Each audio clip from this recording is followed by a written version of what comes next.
मित्रों, जैसा कि मैंने पिछले भाग के अंत में कहा था, हम जल्द ही मिलेंगे अगली कथा में। अब समय आ चुका है उस वचन को पूरा करने का। तो आइए आगे की कहानी प्रारंभ करते हैं। राजा वापस मुड़ा और बेताल को लेकर चल पड़ा। मार्ग में बेताल बोला, राजन सुनो, एक और कथा कहता हूँ। यमुना के पावन तट पर स्थित था धर्मस्थान नगर। वहां गणाधिप नाम का राजा राज्य करता था।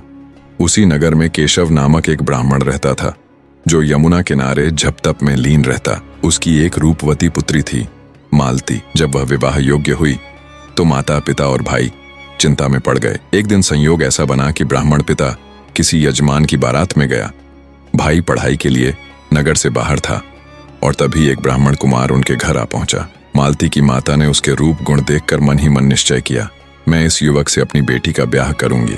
पर होनहार देखो, उधर ब्राह्मण पिता को भी एक अन्य युवक मिल गया और उसने भी वही वचन दे डाला। इधर मालती का भाई जहां पढ़ने गया था, वहां एक तीसरे युवक से यही वादा कराया। कुछ समय बाद जब पिता पुत्र घर लौटे तो देखा घर में एक तीसरा युवक भी बैठा है। अब तीन वर, एक कन्या। सब असमंजस में पड़ गए। पर दैव का खेल देखो, इसी बीच मालती को सांप ने डस लिया। पिता, भाई और तीनों युवकों ने भाग दौड़कर झाड़ फूंक करवाई, पर कोई उपाय सफल न हुआ। कन्या प्राण त्याग चुकी थी। श्मशान में अंत्येष्टि हुई। वहां तीनों युवकों ने अलग अलग मार्ग अपनाया। एक ने उसकी हड्डियां चुनकर फकीरी धारण की और जंगल में चला गया। दूसरा राख की गठरी बांधकर वहीं कुटिया बनाकर बस गया। तीसरा योगी बनकर देश देश घूमने लगा। कालक्रम से वही तीसरा युवक एक नगर पहुंचा, जहां एक ब्राह्मणी के घर वह भोजन हेतु बैठा। तभी ब्राह्मणी का छोटा पुत्र उसकी आंचली पकड़कर बैठ गया। ब्राह्मणी ने झिड़का, मारा, पर वह न छोड़े। क्रोध में उसने पुत्र को जलते चूल्हे में फेंक दिया। बालक राख हो गया। यह देख युवक भोजन छोड़ उठ खड़ा हुआ। तब घर के स्वामी ने भीतर से संजीवनी विद्या की पोथी लाकर मंत्र पढ़ा और क्षण भर में बालक जीवित हो गया। यह चमत्कार देख युवक ने सोचा, यदि यह विद्या मेरे हाथ लगे तो मैं भी मालती को जीवित कर सकता हूं। रात में सबके सो जाने पर वह चुपचाप पोथी ले श्मशान पहुंचा।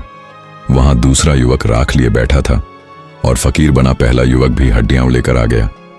युवक ने मंत्र पढ़ा, हड्डी और राख को मिलाया और मालती पुनः जीवित हो उठी। परंतु अब तीनों युवकों में विवाद खड़ा हुआ। वह मेरी है, मेरी होगी, नहीं मेरी, इतना कहकर बेताल बोला, राजन कहो वह कन्या किसकी होनी चाहिए? राजा ने उत्तर दिया, जिसने राख लेकर कुटिया बनाई उसकी। बेताल ने पूछा, और क्यों? राजा बोला, हड्डियां रखने वाला उसके पुत्र के समान हुआ, मंत्र पढ़कर जीवन देने वाला पिता के समान, पर राख के साथ जीवन बिताने वाला ही उसका वास्तविक पति है। राजा का उत्तर सुनते ही बेताल फिर उड़कर पेड़ पर जा लटका और राजा को पुनः लौटना पड़ा। दोस्तों, कहानी कैसी लगी नीचे कमेंट बॉक्स में बताइएगा और लाइक शेयर सब्सक्राइब करना मत भूलिएगा। और मित्रों, यदि आपने इसका पिछला भाग नहीं देखा है तो उसका लिंक इस वीडियो के डिस्क्रिप्शन में है। अब जल्द ही मिलते हैं विक्रम बेताल की तीसरी कथा में।